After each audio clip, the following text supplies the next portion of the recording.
Hello everyone, welcome to scholar solution. मैं हूं आपका दोस्त इलियास सर। और आज के इस वीडियो में हम लोग बात करेंगे पार्ट्स ऑफ सर्कल के बारे में।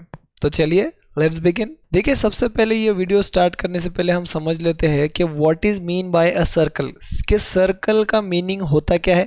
डेफिनेशन समझेंगे और समझेंगे फिगर के थ्रू कि सर्कल क्या होता है। इसकी डेफिनेशन है कि a close figure round in shape is said to be a circle. ऐसा फिगर जो पूरी तरह से गोल हो और कहीं से भी ओपन ना हो, क्लोज फिगर यानी जो कहीं से भी ओपन ना हो, उसे बोला जाएगा सर्कल। जैसे कि मैं आपको एग्जांपल बता रहा हूँ बोर्ड पर। तो ऐसा शेप जो पूरी तरह से राउंड हो और उसमें कोई भी ओपन स्पेस ना हो अंदर जाने के लिए, बाहर आने के लिए, इसे बोला जाएगा क्लोज फिगर जो कि राउंड में है, तो इसे बोला जाएगा सर्कल। अब सर्कल जो है एक पर्टिकुलर पॉइंट से ड्रॉ किया जाता है। तो हम समझेंगे पार्ट ऑफ सर्कल क्या होता है। ठीक है, इसे मैं थोड़ा बड़ा कर देता हूँ सर्कल को। अब ये जो सेंटर पॉइंट आपको दिख रहा है, वहां से ये सर्कल ड्रॉ किया गया है। तो ये जो सेंटर पॉइंट है जो यहाँ पर लिया गया है, इसे बोला जाएगा सेंटर ऑफ द सर्कल। तो हर सर्कल ड्रॉ करने के लिए आपको कहीं ना कहीं एक पॉइंट डिसाइड करना होता है, जिस पॉइंट से आप सर्कल ड्रॉ करते हैं, तो इसे बोला जाएगा centre of the circle.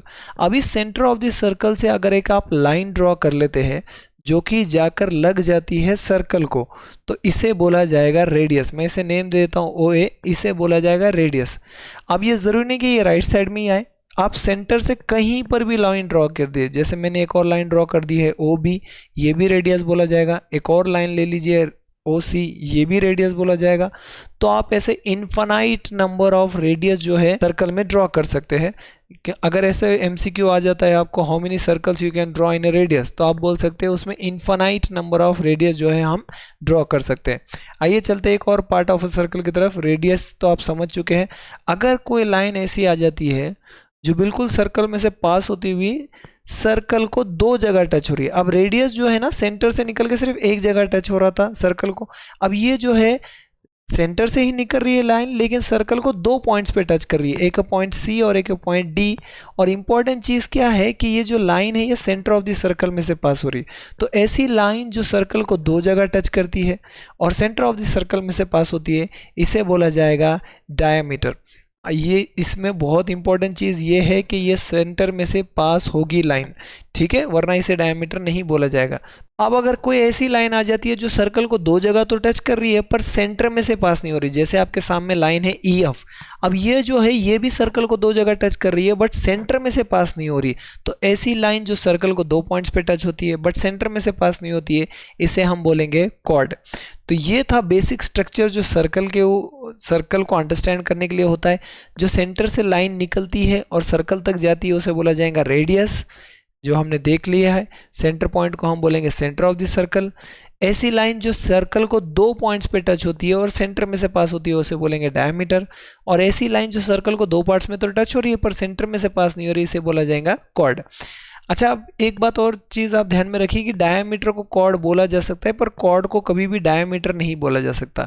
Diameter is the longest chord of the circle, ठीक है। तो डायमीटर को कॉर्ड बोला जा सकता है बट वो लॉन्गेस्ट कॉर्ड है सर्कल का, क्योंकि वो सेंटर में से पास हो रहा है और जो लाइन सेंटर में से पास होती है वो लॉन्गेस्ट कॉर्ड होता है, जिसे हम डायमीटर बोलते हैं। कुछ और चीज़ें जो हमें समझना ज़रूरी है पार्ट ऑफ ए सर्कल में, वो है सरकमफ्रेंस। अब सरकमफ्रेंस क्या है?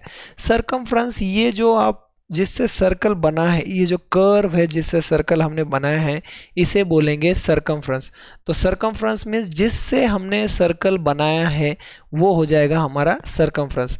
नेक्स्ट है आर्क। तो अब आर्क क्या है? आर्क मीन्स सरकमफ्रेंस पे आने वाले दो या मैक्सिमम तीन पॉइंट को मिला देंगे तो वो बन जाएगा आर्क। जैसे कि यहाँ पर अगर आप देखेंगे तो ई और एफ को अगर आप सरकमफ्रेंस पे ज्वाइन करेंगे तो ये हो जाएगा ई एफ। तो ये हो जाएगा आर्क ई एफ। सरकमफ्रेंस पे अगर हम देखेंगे, सरकमफ्रेंस का छोटा सा पार्ट बोल सकते हैं आप इसे। तो सरकमफ्रेंस के छोटे से पार्ट को जहाँ पे हम कम से कम दो पॉइंट चाहिए हमें या ज़्यादा से ज़्यादा तीन पॉइंट हमें चाहिए, तो इसे बोला जाएगा आर्क। जैसे आर्क ई एफ, या फिर हम बोल सकते हैं आर्क सी ई एफ, ऐसे भी हम पढ़ सकते हैं। तीन पॉइंट अगर लेंगे तो हम बोलेंगे आर्क सी ई एफ, या फिर ई को हम स्किप भी कर सकते हैं, हम ऐसे भी पढ़ सकते हैं आर्क ई एफ, ये आर्क सी ई एफ भी आप बोल सकते हैं, ठीक है। तो दो पॉइंट को मिलाएंगे तो भी आर्क बन जाएगा सरकमफ्रेंस पे, या तीन पॉइंट को मिलाएंगे सरकमफ्रेंस पे तो भी आर्क बन जाएगा। तो सरकमफ्रेंस के छोटे से पार्ट को हम बोलेंगे आर्क। और एक पॉइंट जो हमें समझना है वो है सेक्टर। अब सेक्टर क्या होता है? सेक्टर मीन्स दो रेडियस के बीच में आने वाला जो पोर्शन होता है उसे सेक्टर बोलेंगे। जैसे यहाँ पे दो रेडियस कौन से हैं हमारे पास, ओ ए और ओ डी जो है हमारे पास दो रेडियस है, तो इसके बीच में आने वाला जो पार्ट है A O D is a sector. ये जो एंगल की तरह बन रहा है ना, जो इसका सबसे इंपॉर्टेंट चीज़ है कि ये सेंटर को टच होना चाहिए। जो सेंटर को एंगल टच होता है उसे सेंट्रल एंगल बोलते हैं। तो ये सेंट्रल एंगल जैसे दिख रहा है उसे बोलेंगे हम सेक्टर। वैसे ही हो जाएगा हमारा AOC, इसके बीच में भी बहुत सारा जो एरिया है इसे हम बोलेंगे सेक्टर। तो ये है एरिया ऑफ सेक्टर AOC, और नीचे जो दिख रहा है वो है एरिया ऑफ सेक्टर AOD। एक और चीज़ लास्ट जो हमें समझनी है वो है सेगमेंट। अब सेक्टर और सेगमेंट में थोड़ा सा डिफरेंट है। सेगमेंट जो है वो किसी कॉर्ड से बनेगा और सेक्टर जो है वो दो रेडियस को मिलाकर बनेगा। अब देखिए यहाँ पर कॉर्ड से जो पोर्शन बना ना, ये हो गया हमारा सेगमेंट, ठीक है।